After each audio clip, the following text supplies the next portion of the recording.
श्री राम कृष्ण वचनामृत के अगले भाग को प्रारंभ करते हैं। श्री राम कृष्ण कुछ भक्तों से कहते हैं, ईश्वर के प्रेम में डुबकी लगाओ, ईश्वर को प्यार करना सीखो, उनके प्रेम में मग्न हो जाओ, देखो तुम्हारी उपासना वो सुनेंगे। परंतु तुम ईश्वर के ऐश्वर्य का इतना वर्णन क्यों करते हो? हे ईश्वर, तुमने आकाश की सृष्टि की है, बड़े बड़े समुद्र बनाए हैं, चंद्रलोक, सूर्यलोक, नक्षत्रलोक, यह सब तुम्हारी ही रचना है। इन सब बातों से हमें क्या काम? हमें तो केवल उनसे प्रेम करना है, उनमें मग्न हो जाना है। सब आदमी बाबू के बगीचे को देखकर आश्चर्य कर रहे हैं, कैसे सुंदर पेड़ उसमें लगे हैं, फल, झील, बैठक खाना, उसके अंदर तस्वीरों की सजावट, ये सब ऐसे सुंदर हैं कि इन्हें देखकर लोग दंग रह जाते हैं। परंतु बगीचे के मालिक की खोज करने वाले कितने होते हैं? मालिक की खोज तो दो ही एक करते हैं।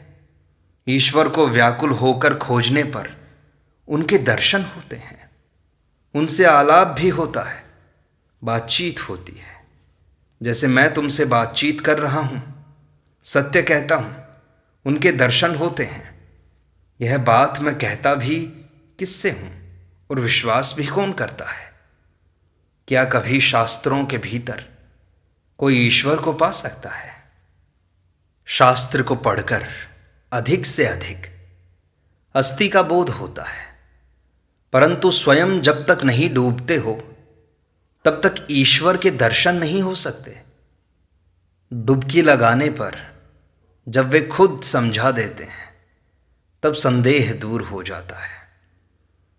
चाहे 1000 पुस्तकें पढ़ो, 1000 श्लोकों की आवृत्ति करो, व्याकुल होकर उनमें डुबकी लगाए बिना उन्हें पकड़ न सकोगे।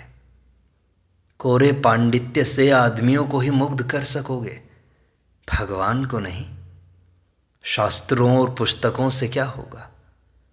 उनकी कृपा हुए बिना कहीं कुछ न होगा। जिससे उनकी कृपा हो, इसलिए व्याकुल होकर उद्योग करो। उनकी कृपा होने पर उनके दर्शन भी होंगे, जब वे तुम्हारे साथ बातचीत भी करेंगे। सब जज महाराज, उनकी कृपा क्या किसी पर अधिक और किसी पर कम भी है? इस तरह तो ईश्वर पर वैषम्य दोष आ जाता है। श्री राम कृष्ण कहते हैं, यह क्या? घोड़े में भी घ है और घोंसले में भी घ है, इसलिए क्या दोनों बराबर हैं? तुम जैसा कह रहे हो, ईश्वर चंद्र विद्यासागर ने भी वैसा ही कहा था महाराज। क्या उन्होंने किसी को अधिक शक्ति दी है और किसी को कम? मैंने कहा, विभू के रूप से तो वे सबके भीतर हैं। मेरे भीतर जिस तरह हैं, एक चींटी के भीतर भी उसी तरह हैं, परंतु शक्ति की विशेषता है। अगर सब आदमी बराबर होते तो ईश्वर चंद्र विद्यासागर यह नाम सुनकर हम लोग तुम्हें देखने क्यों आते? क्या तुम्हारे 2 सींग निकले हैं? ऐसी बात तो नहीं है ना।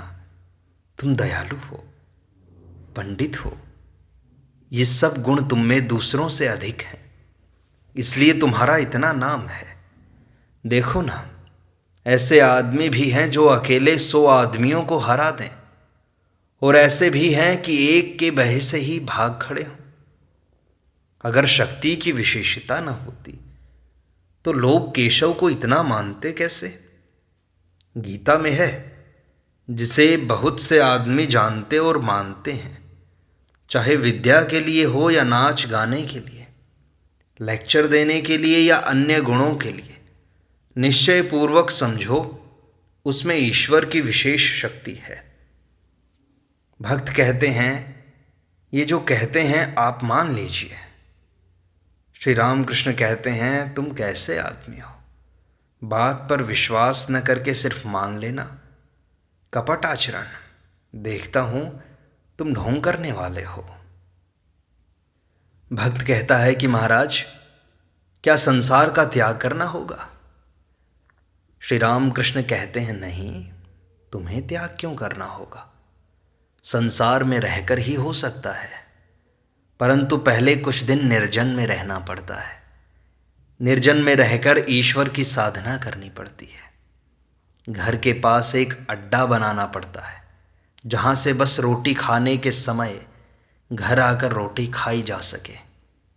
केशव सेन, प्रताप चंद्र, इन सब लोगों ने कहा था, महाराज, हमारा मत राजा जनक के मत की तरह है।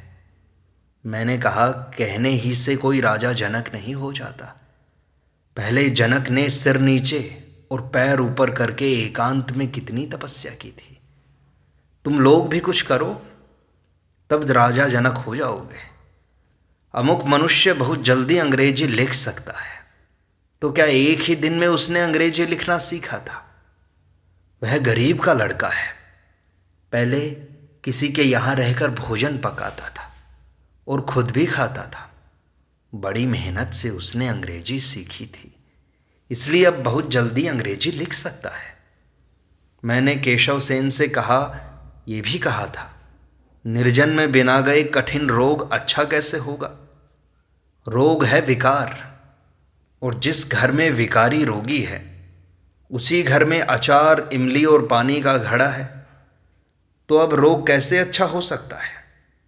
अचार, इमली का नाम लेते ही देखो मेरी जीभ में पानी भर आया।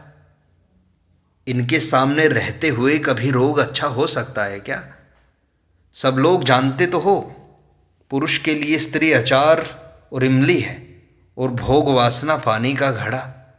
विषय तृष्णा का अंत नहीं है, और ये विषय रोगी के घर में है। इससे क्या विकार रोग अच्छा हो सकता है?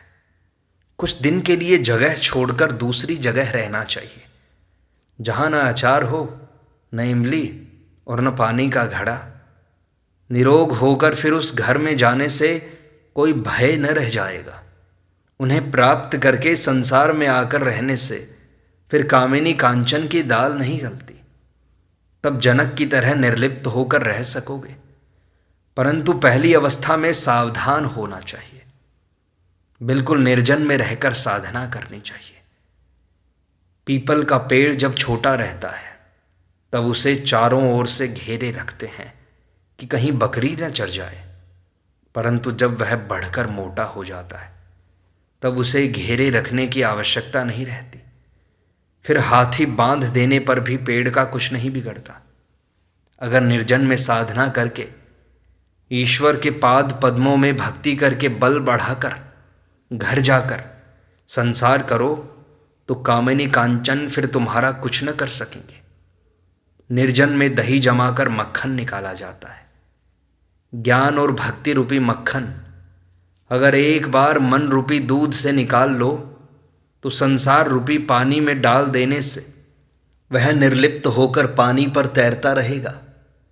परंतु मन को कच्ची अवस्था में, दूध वाली अवस्था में ही अगर संसार रूपी पानी में छोड़ दोगे, तो दूध और पानी एक हो जाएंगे।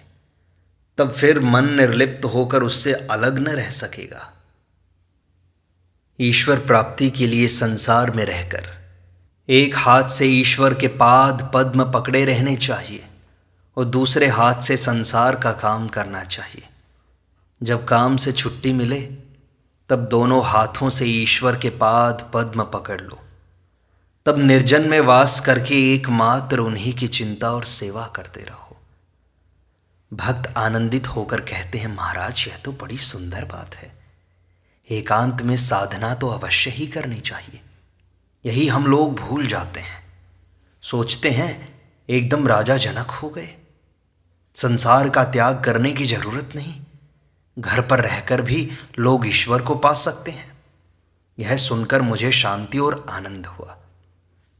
श्री रामकृष्ण कहते हैं, तुम्हें त्याग क्यों करना होगा? जब लड़ाई करनी है तो किले में रहकर ही लड़ाई करो। लड़ाई इंद्रियों से है, भूख प्यास इन सब के साथ लड़ाई करनी होगी। यह लड़ाई संसार में रहकर करना ही अच्छा है। तिस पर कली काल में प्राण अन्नगत है, बाहर कभी खाना न मिला तो उस समय ईश्वर सब भूल जाएंगे। किसी ने अपनी बीवी से कहा मैं संसार छोड़कर जाता हूँ। उसकी बीवी कुछ समझदार थी। उसने कहा क्यों तुम चक्कर लगाते फिरोगे? अगर पेट भरने के लिए 10 घरों में चक्कर न लगाना पड़े तब तो कोई बात नहीं, जाओ। लेकिन अगर चक्कर लगाना पड़े तो अच्छा यही है कि इसी घर में रहो। तुम लोग त्याग क्यों करोगे? घर में रहने से तो बल्कि सुविधाएं हैं। भोजन की चिंता नहीं करनी होती। सहवास भी पत्नी के साथ, इसमें दोष नहीं है। शरीर के लिए जब किसी वस्तु की जरूरत होगी वह पास ही तुम्हें मिल जाएगी। रोग होने पर सेवा करने वाले आदमी भी तुम्हारे पास रहेंगे। जनक, व्यास, वशिष्ठ ने ज्ञान लाभ कर संसार धर्म का पालन किया था। ये 2 तलवारें चलाते थे, एक ज्ञान की और दूसरी कर्म की। भक्त कहता है महाराज ज्ञान हुआ यह हम कैसे समझेंगे? श्री राम कृष्ण कहते हैं ज्ञान के होने पर फिर वे दूर नहीं रहते, न ही दूर दिखाई पड़ते हैं, और फिर उन्हें वे नहीं कह सकते। फिर ये कहा जाता है हृदय में उनके दर्शन होते हैं। वे सबके भीतर हैं, जो खोजता है वही पाता है। भक्त कहता है महाराज मैं तो पापी हूं, मैं कहूं वे मेरे भीतर हैं, ऐसे कैसे? रामकृष्ण कहते हैं जान पड़ता है तुम लोगों में यही पाप पाप लगा रहता है। यह क्रिश्चियन मत है। नहीं, मुझे किसी ने एक पुस्तक बाइबल दी, उसका मैंने कुछ भाग सुना। उसमें बस वही एक बात थी कि पाप पाप। मैंने जब उनका नाम लिया, राम या कृष्ण कहा, तो फिर मुझे पाप कैसे लग सकता है? ऐसा विश्वास होना चाहिए तुम्हारे अंदर। नाम माहात्म्य पर विश्वास होना चाहिए। भक्त पूछते हैं महाराज ये विश्वास होगा कैसे? रामकृष्ण कहते हैं उन पर अनुराग लाओ। तुम ही लोगों के गाने में है, हे प्रभु बिना अनुराग क्या तुम्हें कोई जान सकता है? चाहे कितने ही याग और यज्ञ क्यों न करें, जिससे इस प्रकार का अनुराग हो, इस तरह ईश्वर पर प्यार हो, उसके लिए उनके पास निर्जन में व्याकुल होकर प्रार्थना करो, रो। स्त्री के बीमार होने पर, व्यापार में घाटा होने पर, या नौकरी के लिए लोग आंसुओं की धारा बहा देते हैं, परंतु बताओ तो ईश्वर के लिए रोता कौन है? भक्त कहता है महाराज हमको समय कहाँ है, लोगों का काम करना पड़ता है। श्री राम कृष्ण कहते हैं अच्छा उन्हें आम मुख्तियारी दे दो। अच्छे आदमी पर अगर कोई भार देता है तो क्या वह आदमी कभी उसका अहित करता है? उन्हें हृदय से सब भार देकर तुम निश्चिंत होकर बैठे रहो। उन्होंने जो काम करने के लिए दिया है तुम वही करते जाओ। बिल्ली के बच्चे में कपट युक्त बुद्धि नहीं है। वह म्याऊं म्याऊं करके माँ को पुकारना भर जानता है। माँ अगर खंडहर में रखती है तो देखो वहीं पड़ा रहता है, बस म्याऊं करके पुकारता भर है। माँ जब उसे गृहस्थ के बिस्तर पर रखती है तब भी उसका वही भाव है, म्याऊं कहकर माँ को पुकारता है। भक्त कहता है हम लोग गृहस्थ हैं महाराज, कब तक यह सब काम करना होगा हमें? श्री राम कृष्ण कहते हैं तुम्हारा कर्तव्य अवश्य है, वह है बच्चों को आदमी बनाना, स्त्री का भरण पोषण करना, अपने न रहने पर स्त्री के रोटी कपड़े के लिए कुछ रख जाना। यह अगर न करोगे तो तुम निर्दय कहलाओगे। सुखदेव आदि ने भी दया रखी थी, जिसको दया नहीं वह मनुष्य नहीं है। भक्त कहते हैं संतान का पालन पोषण कब तक के लिए है? श्री राम कृष्ण कहते हैं उनके बालिग होने तक के लिए। पक्षी के बड़े होने पर जब वह खुद अपना भार ले सकता है तब उसकी माँ उस पर चोंच चलाती है, उसे पास नहीं आने देती है। भक्त पूछता है कि महाराज स्त्री के प्रति क्या कर्तव्य है हमारे? श्री राम कृष्ण कहते हैं जब तक तुम बचे हुए हो तब तक धर्मोपदेश देते रहो, रोटी कपड़ा देते जाओ। यदि वह सती होगी तो तुम्हारी मृत्यु के बाद जिससे उसके खाने पहनने की कोई न कोई व्यवस्था हो जाए, ऐसा बंदोबस्त तुम्हें करना होगा। परंतु ज्ञानोन्माद के होने पर फिर कोई कर्तव्य नहीं रह जाता। तब कल के लिए अगर तुम न सोचोगे तो ईश्वर सोचेंगे। ज्ञानोन्माद होने पर तुम्हारे परिवार के लिए भी वे ही सोचेंगे। जब कोई जमींदार नाबालिग लड़कों को छोड़कर मर जाता है तब सरकार रियासत का काम संभालती है। वे सब कानूनी बातें हैं, तुम तो जानते ही हो। भक्त कहता है जी हाँ। विजय गोस्वामी कहते हैं आहा, कैसी बात है। जिनका मन एकमात्र उन्हीं पर लगा रहता है, जो उनके प्रेम में पागल हो जाते हैं, उनका भार स्वयं ईश्वर ढोते हैं। नाबालिगों को बिना खोजे आप ही पालक मिल जाते हैं। आहा हा हा, यह अवस्था कब होगी? जिनकी होती है वे कितने भाग्यवान है ना महाराज। त्रैलोक्य कहते हैं महाराज, संसार में क्या यथार्थ ज्ञान होता है? ईश्वर मिलते भी हैं। श्री राम कृष्ण कहते हैं क्यों, तुम तो मौज में हो। ईश्वर पर मन रखकर संसार में हो ना, अवश्य ही काम हो जाएगा। त्रैलोक्य कहते हैं संसार में ज्ञान लाभ होता है, इसके लक्षण क्या है महाराज? श्री राम कृष्ण कहते हैं देखो, ईश्वर का नाम लेते हुए उसकी आंखों में धारा बह चलेगी, शरीर में पुलक होगा। उनका मधुर नाम सुनकर शरीर रोमांचित होने लगेगा और आंखों से धारा बह चलेगी। जब तक विषय की आसक्ति रहती है, कामिनी कांचन पर प्यार रहता है, तब तक देह बुद्धि दूर नहीं होती। विषय की आसक्ति जितनी घटती जाती है उतना ही मन आत्मज्ञान की ओर बढ़ता जाता है और देह बुद्धि भी घटती जाती है। विषय की आसक्ति के समूल नष्ट हो जाने पर ही आत्मज्ञान होता है। तब आत्मा अलग अलग जान पड़ता है और देह अलग। नारियल का पानी सूखे बिना गोले को नारियल से काटकर अलग करना बड़ा मुश्किल है। पानी सूख जाता है तो नारियल का गोला खड़खड़ाता रहता है, वह खोल से छूट जाता है। इसे पका हुआ नारियल कहते हैं। ईश्वर की प्राप्ति होने का यही तो लक्षण है कि वह आदमी पके हुए नारियल की तरह हो जाता है। तब उसकी देहात्मिका बुद्धि चली जाती है। देह के सुख और दुख से उसे सुख या दुख का अनुभव नहीं होता। वह आदमी देह सुख नहीं जानता, वह जीवन मुक्त होकर विचरण करता है। जब देखना कि ईश्वर का नाम लेते ही आंसू बहते हैं और पुलक होता है, तब समझना कामिनी कांचन की आसक्ति चली गई है, ईश्वर मिल गए हैं।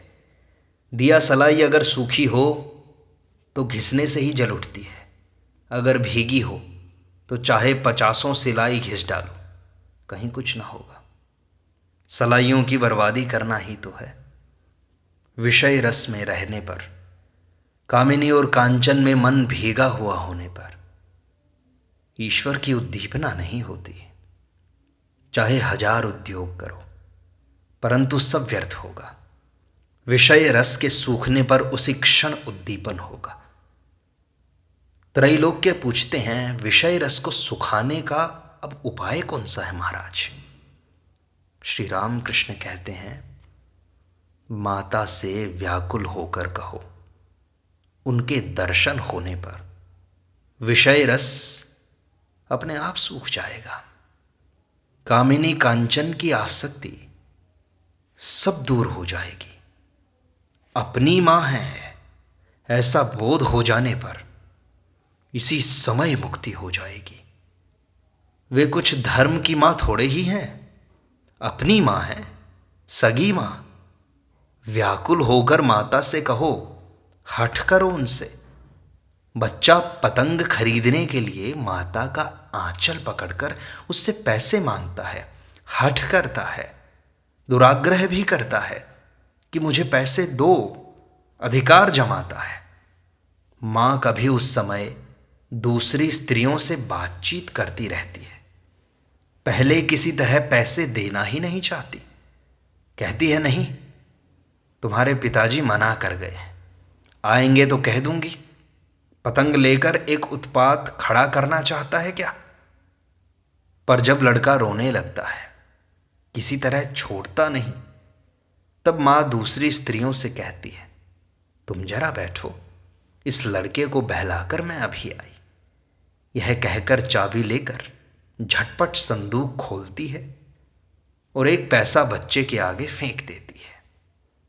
इसी तरह तुम भी माता से हट करो, मांगो उनसे। वे अपनी माता हैं, ध्यान रखो, सगी माँ हैं, वे अवश्य ही दर्शन देंगी। मैंने सिखों से यही बात कही थी। वे लोग दक्षिणेश्वर के काली मंदिर में गए थे।